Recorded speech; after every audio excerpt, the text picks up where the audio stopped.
Hi, I'm Dustin Abbott, and I'm here today to give you my shorter length standard review of the new Canon EOS R3. And this is their first kind of high-end sports-oriented mirrorless camera. Essentially the 1DX translated over into the mirrorless EOS R system. And so for that reason, it is a very important camera for a certain type of photographer, as I'll try to detail as a part of this review. And more of a curiosity for maybe the majority of photographers who really don't need a camera either this size or this expensive. It's about $6,000 US, around $8,000 here in Canada, or a camera that has the particular capabilities that this camera has. For many people, something like the EOS R5 is going to be more of a jack of all trades for them. But today I want to give you at least a framework in which to make a more educated decision as to whether or not this camera might be for you. And if you want the deeper dive, I recommend that you check out the definitive review instead, where I kind of hit everything in much deeper detail. You could also check out my written review, text review, that is linked in the description down below. Also, if you want that deeper dive, or if your style is more to read rather than to watch your reviews. I want to preface this review by saying thank you to Camera Canada, who very kindly loaned me an EOS R3, and so that I could churn out a quick review for you. They're really great. I buy most of my gear from them, and I always find them to be a great experience overall. So as noted, this is the first mirrorless body from Canon that has the integrated grip, vertical grip, as a part of it. And so as a byproduct of that, it is a much larger camera than what, say, the EOS R5 is, but it is surprisingly considerably smaller than what the 1DX Mark III is. It's about 8 millimeters narrower and, more obviously, 25 millimeters shorter in its overall height, and it weighs about 425 grams lighter, so the equivalent of a medium-sized lens. So that makes it about 19% smaller overall. And so, as noted, the price point here is $6,000 US. You're going to get the EOS R5 for around $3,900 US, but the Sony Alpha 1 that I'm filming on at the moment, and is the other mirrorless full-frame camera I'm aware of that does 30 frames per second, it cost even more at $6,500 US. So the headline here is that you've got a sports-oriented camera that will do 30 frames per second in its electronic shutter without any kind of blackout in the viewfinder, making a very engaging tracking experience that we'll get to in a moment. There's also, this is backed up by a 12 frame per second mechanical shutter, though these days there are fewer reasons to use the mechanical shutter, in that you have sync speed, flash sync speeds of up to 1/180th of a second, and you can use things like anti-flicker technology even while using the electronic shutter. A very fast readout speed means that rolling shutter is really mitigated here. And so you've got a lot of reasons to use the electronic shutter, including a maximum shutter speed of 1/64,000th of a second. And of course, the fact that if you want to shoot in a really quiet environment, you can turn off that shutter sound altogether and really operate in pretty much complete silence. And so obviously that is a very compelling aspect of performance there. And I will note that even the 1DX Mark III only hits a total of 20 frames per second, which is 50% lower than the 30 frames per second that I have found here. And by the way, I've tested it thoroughly. It really does give you that 30 frames per second, and with impressive buffer depth that we'll get to in just a moment.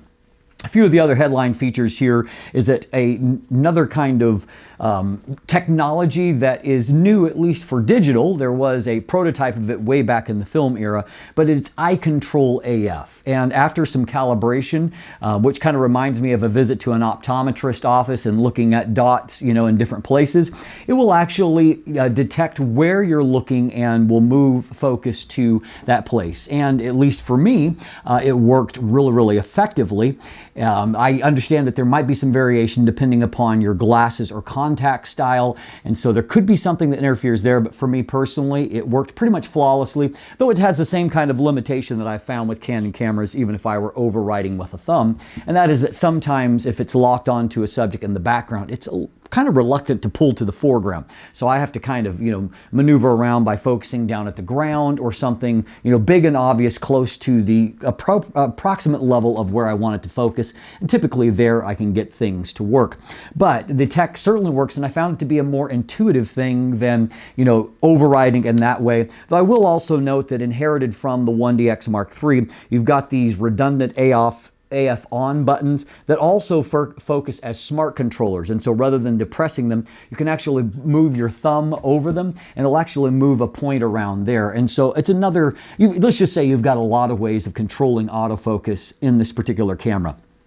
As a byproduct of having the larger body, you're able to use the larger EP19 battery from the 1DX, which gives you a higher overall rating of somewhere around 830 frames, though I have shot over 1,000 frames during my review period, and it's still at nearly 100%. And the reason for that is a fair number of those were burst. And if you're shooting burst action type photography, it's not unusual to get thousands and thousands of frames on a battery like this. And so it is a larger capacity than what you find in the EOS R5, which by the way is only rated for about 320 frames. And so even though practically, again, I get more like 700 or 800 frames with that, in this, probably in most real-world applications, depending on what you're doing, you're going to see well over 1,000 shots. So very likely it's the kind of performance that can get you through most of a day of serious shooting. You also have the in-body image stabilization, which Canon debuted on the R5 and the R6. It's well executed here once again, and obviously that's something that we never saw in the 1DX series. And combined with certain lenses, you get a rating of up to 8 stops. Now, that's Canon speak. I've never achieved that personally myself, but I will say this is a great in-body image stabilization system, as effective really as anything that I have seen. Another nice addition that we never saw on the 1DX is that we now have what Canon calls a vari-angle LCD screen. It's nice and large, 3.2 inch, and it is the highest resolution LCD that I have ever seen at 4.15 million dots. It is, as all Canon touchscreens are, it is very responsive, it's easy to use, it's a delight, and by the way, just to give you a comparison point, it is 2.1 million dot resolution on the EOS R5. On the Alpha 1, it is a pathetic 1.44 million dot. Kind of a sore spot for me, the one thing that I would really seriously change on that. On the video front, you get up to 6K 60 frames per second, not 8K like we saw on the R5, but also there's no reports of serious overheating issues here. And so you've got very good options, all kinds of different codecs and wrappers to use there. You can go as high as 12-bit raw footage. Just be prepared to eat up memory cards really, really fast. But a lot of other options, HDR options there along the way, up to 120 frames per second in 4K. A lot of very useful video specs to be achieved here. So good stuff there, and very strong performance. Obviously that great autofocus is also going to be applied here. The other thing that I will note as an advantage over the R5 is that there is no recording limit imposed, no artificial 29 minute 59 second limit, but rather you can record as much as what your card or cards can hold. So obviously that's a really, really useful change there if long format recording is a part of what you like to do. It has added to the autofocus rather than just animal and human eye detect. It also now has vehicle eye detect, really designed around motorsports. And so it not only will track vehicles, but try to find a driver if it's available in the vehicle, and so that you can get better tracking performance of that. We have an entirely new developed 24 megapixel. This is a back illuminated stacked CMOS sensor. So much like the A9 series, but as we're going to see, with better overall performance. We've got 1DX level weather sealing, so better even than the EOS R5.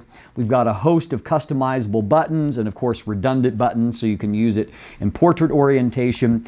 The hot shoe has been upgraded to a a digital audio kind of multi-purpose shoe, and so you can not only put like flashes or other things on there, you can also with certain mics record digital audio through the hot shoe, much like you find on something like the Alpha 1. There's also built-in GPS, which we haven't seen a lot of, ironically, since the Canon EOS 6D, so nice to see that built in here. So a lot of important and headline features, things that work really well as a part of it. Overall, just some quick impressions of the actual build in the hand. This is a camera that feels good in the hand, though obviously it's larger than what many people are looking for. As per usual, I find that the vertical grip is a little less comfortable than what the standard grip is. It's a little less contoured, and of course you've got to deal with the solid flat bottom plate here, so it just feels a little less good in hand, but I will say it feels better than some others that I've used before. It's got a new texture material that feels nice. Two memory cards here, one being the CF Express Type B and the other being a UHS 2 rated SD card. And so you've got both newer and older tech there, but there are a few things that you're only going to be able to unlock, like 6K recording, by using the CF Express Type B card in there. I generally liked the ergonomics here with a couple of exceptions. I don't love the position of the on-off lock switch. If you'll see, if you're typically trying to do a one-handed, your typical kind of shooting style, you're holding the grip with your right hand, you're maybe supporting with your left hand lens and operating the lens. So that means you're having to do some serious gymnastics with that thumb to reach around and to try to get at that. More like you're going to have to use a second hand. And so rather than having one hand operation, you end up with two-hand operation for that. I just don't love that position. Your mileage may vary. Likewise, there are some custom buttons here on the front, and the same kind of thing is true. If you're actually gripping the camera, it's a long reach to get to those buttons unless you have really huge hands. So those were the things that I didn't like. One thing that I did really like relative to the R5 is that we have got the video record button here at the back, but even better, there is just a toggle right here that allows you to switch between photos and video. I just prefer that much more than having to go through the multi-stage process using the top LCD. So just a thing that I appreciated and enjoyed. On the autofocus front, we have got a very similar autofocus system in its basic form to what's found on the EOS R5. It's the dual pixel CMOS. It is 1,053 different AF areas to focus on, and basically 100% coverage all across the frame. Is incredibly sensitive. You can focus down to lighting conditions as low as -7.5 EV with certain lenses, and even that's the 1.2 lenses, but even with the really inexpensive RF 50mm f1.8 STM, I was focusing in basic dark conditions, 102,400 ISO setting for this shot, and I could barely see my son. I won't say that autofocus was fast, but it did find and accurately focus in those lighting conditions. Then you can focus all in lighting conditions as bright as +20 EV, so that is a 27.5 stop range of focus capability. Very, very impressive. You can focus with a maximum aperture as small as f/22 with a few diminished focus points, but certainly a very, very impressive performance. And most importantly, the tracking here is probably the best that I have used, even better, I think, than the Alpha 1. They achieve probably similar results, but what I did find is that the kind of tracking process is a little bit more engaging and natural in this viewfinder, to where I just felt more connected to the subject, and so I felt really, really effortless in tracking. So obviously a very strong performance there. I mentioned about buffer depth. Buffer depth here is you can get up to 540 JPEGs, 150 RAWs, but if you're using compact RAW, which I see no reason not to because it's a smaller file size and they look identical to the full RAWs, you can get up to 420 compact RAWs. So very impressive there. So that compares on the R5 to getting 350 JPEGs, so almost 200 less, 87 RAWs, and only 180 compact RAWs, so less than half of what you achieve on this. Looking at the Alpha 1, 400 JPEGs, so still 140 less than what you get on the R3. 238, that's lossy RAWs, and so that is less comparatively than what you're going to see on the R3. So the buffer depth is amazing, and what I will say is that I could shoot 150 frames in a row, look down at the camera. There's no evidence of any kind of buffering. It was ready to shoot again. So very, very impressive there. And I really enjoyed the process of tracking action with the camera. And as you can see from the results, it really, really performed. 30 frames per second is obviously a huge number of frames. It gives you lots of choices to get that perfect moment out of any kind of burst of activity. The sensor that I mentioned, this newly developed 24 megapixel sensor, has already been rated by DxOMark as according to them, the best Canon sensor yet at this point, which is impressive because they're not particularly kind to Canon sensors typically. It reminds me in its architecture a lot of an A9 series sensor, but with better performance here. The A9 sensors suffered compared to what you find in like these, similar resolution A7 III or A7C sensor. And that has a lot to do with that stacked design where it's designed for very fast readout, where those others have slower readout, but maybe make use of the pixels and the photons a little bit better as a part of that. In this case, Canon seems to have gotten the best of both worlds because as far as ISO performance, I think this is probably the best Canon camera pretty easily that I've ever seen before. And so you can shoot at 25,600, and as you can see, it is very, very clean. Even at 51,200, it looks very good. And I didn't really see breakdown until 102,400, where you can see some, obvious banding that is there. But I would say it is useful even up to that 51,200 range, which is very, very impressive. And it was very obviously better than what, say, the EOS R5 was at that, though to be fair, the EOS R5 is pushing a lot more pixels. But even when I downsampled it to the same resolution factor, it was clearly better from the R3. When it comes to dynamic range, I found that in shadow recovery, this was a little bit better than the R5, and in some ways, just as good as what I saw from the Alpha 1. The Alpha 1 did have a little bit more tendency to move towards a slight green cast when recovering deeply, although it retained really good contrast and really good black levels, which is impressive again, since it has more than double the resolution of this camera. Also, I found that on the high end, it performed about similar to both the Alpha 1 and the R5, with some give and take in some certain areas there. But suffice it to say, this is a very good performance, and according to Photons to Photos, the R5 is a hair better at through about ISO 400, maybe 800, but after that, because this is so well tuned for high ISO performance, it actually delivered better dynamic range than basically any of the other cameras I compared at the higher ISO settings. So this really is a camera that is designed for sports photographers, and the reality that if sports and wildlife, you often don't get to choose the best kinds of light. You need to stop action. That's going to mean jacking the ISO, which this camera is very ready to take care of. And so as far as the major downside to that 24 megapixel resolution point is that when you talk about, Canon's crop factor, so if you want to shoot in APS-C mode, you have a not overly useful little over 9 megapixels left over in crop, which, obviously is not going to be enough to really excite too many people. So one thing I will add to this, if you're curious, of course, this is a very expensive camera, so maybe you're not concerned if you're buying this about third-party lenses, but I will note that, as has become unfortunately all too typical on the Canon R space, that out of the 3 third-party RF mount autofocusing lenses I had on hand, only one functioned normally. The other 2 were bricked to some capacity or another. So, that often happens. Just bear that in mind. Canon really is staying pretty close thus far, so you're mostly stuck with Canon lenses. Though I did note that, for example, in some of those tracking shots, I was using a converted EF 100 to 400 L Mark II, and it worked beautifully for that.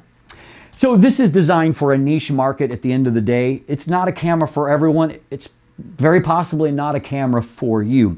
But if you're serious about sports or wildlife photography, and maybe that's where you're actually earning your living, a camera like this is maybe the final natural upgrade path for everyone who has loved shooting with a 1D series camera in the past, in that it does introduce some new innovations, and it does the basic things that a 1D did, I think, a little bit better, with both, faster burst rates and higher resolution, and a few other features that I really like. And so at the end of the day, it may well be worth $6,000 for the right kind of photographer. But for many other people, the EOS R5 does a number of the same things in a more accessible body size that's at a much cheaper price point. It all comes down to what your priorities are, but I hope that this review helps you to make a little bit more informed decision. I'm Dustin Abbott, and if you look in that description, there is that text review I alluded to. There's also an image gallery if you want to go look at photos. Beyond that, there are buying links if you'd like to purchase one for yourself. Linkage to check out Craig and I's new channel, Letthelightin TV, tech and video, so go check out that and subscribe there. Also, there is linkage to follow myself or Craig on social media, to become a patron, and to buy merchandise. And of course, if you haven't already, please click that subscribe button right here on YouTube. Be sure to ring that bell so you get notifications when new content drops. Thanks for watching. Have a great day, and let the light in.